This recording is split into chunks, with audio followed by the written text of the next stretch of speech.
એક ક્ષણ માટે કલ્પના કરો કે ગુરુ હંમેશા સાથે જ છે, ભલે એમનું શરીર આપણી નજર સામે ન હોય. આજે આપણે એ જ વાતને ઊંડાણપૂર્વક સમજવાના છીએ કે સાચા ગુરુનું અસ્તિત્વ એમના શરીર પૂરતું મર્યાદિત નથી, પણ એમના વિચારોમાં. એ તો અમર છે.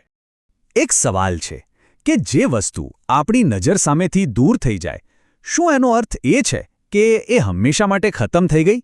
આ જ સવાલ રોહનના મનમાં ઉઠ્યો અને કદાચ ક્યારેક આપણા મનમાં પણ આવતો હશે, ખરું ને? ચાલો આજે આ ગૂંચને ઉકેલવાનો પ્રયત્ન કરીએ. તો આખી વાત શરૂ થાય છે રોહનથી. એક સાંજે એ ડૂબતા સૂરજને જોઈ રહ્યો છે અને એના મનમાં એકદમ ઉદાસી છવાઈ જાય છે. એને લાગે છે કે બસ હવે બધું જ ખતમ. પણ શું ખરેખર એવું છે? રોહનની જે આ ઉદાસી છે ને, એ ખરેખર આપણા સૌની એક સામાન્ય આદત બતાવે છે. આપણે શું માનીએ છીએ કે ભાઈ જે આંખોથી દેખાય બસ એ જ સાચું, પણ અસલી સત્ય તો એનાથી ઘણું ઊંડું હોય છે, આંખોની પહોંચથી પણ ક્યાંય આગળ. અને બસ આ જ સમયે રોહનના વિચારોને એક નવો વળાંક મળે છે. એને સમજાય છે કે ગુરુ એ કોઈ શરીર નથી જેને આપણે જોઈ શકીએ. ના, ગુરુ તો એક વિચાર છે, એક એવી શક્તિ જે મનની અંદરના અંધકારને દૂર કરી દે છે. તો પછી સવાલ એ થાય કે ગુરુનું અસલી સ્વરૂપ શું છે? શરીર કે પછી વિચાર? ચાલો આ બંને વચ્ચેનો જે મુખ્ય ફરક છે ને, એને બરાબર સમજીએ. જુઓ, તફાવત એકદમ સાફ છે. શરીર એની એક મર્યાદા છે, એ સીમિત છે અને એક દિવસે નાશ પામવાનું છે, એ નશ્વર છે. પણ વિચાર તો અનંત છે, અમર છે, એ ક્યારેય મળતો નથી. આ જ કારણે ગુરુનું સાચું સ્વરૂપ એમના દેહમાં નહીં, એમના વિચારોમાં રહેલું છે. આનો સીધો અર્થ એ છે કે ગુરુને ક્યાંય બહાર શોધવાની જરૂર જ નથી, એ તો આપણી અંદર જ છે. જ્યારે કોઈ એમના વિચારોને દિલથી અપનાવી લે છે ને, ત્યારે સમજી લો કે ગુરુ એ વ્યક્તિની અંદર જ જીવંત થઈ જાય છે. અને આ જે વિચાર છે ને, એને પરમ પૂજ્ય ગુરુદેવ પંડિત શ્રી રામ શર્મા આચાર્યજીએ બહુ જ સુંદર રીતે સમજાવ્યો હતો.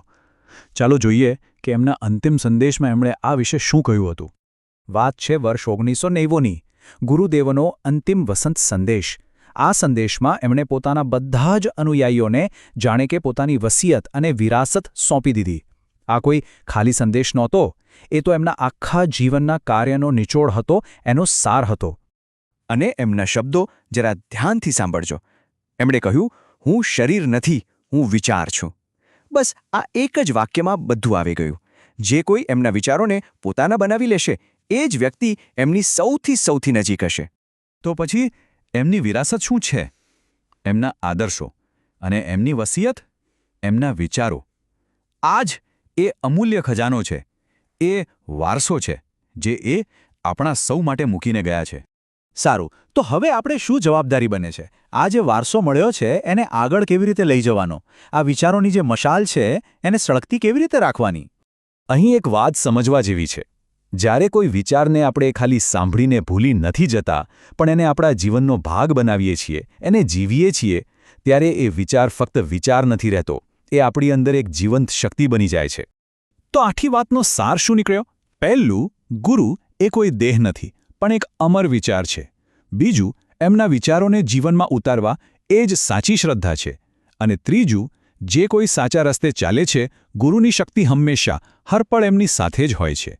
અને છેલ્લે એક સંકલ્પ લેવાનો છે કે ગુરુદેવના વિચારોની આ મશાલને પોતાના જીવનથી હંમેશા પ્રજ્વલિત રાખવી. અને યાદ છે પેલો રોહન? એની શંકાનો જવાબ પણ આ જ છે. સૂરજ ડૂબે છે, પણ એનો પ્રકાશ ક્યારે ખતમ નથી થતો. એ જ રીતે આ વિચારોની મશાલ એ ક્યારે બુજાવી ન જોઈએ, એ હંમેશા પ્રજ્વલિત રહેવી જ જોઈએ. હવે અંતિમ સવાલ આપણા સૌ માટે છે. આપણા જીવનમાં આ જ્ઞાનની મશાલ કેવી રીતે પ્રજ્વલિત રહેશે?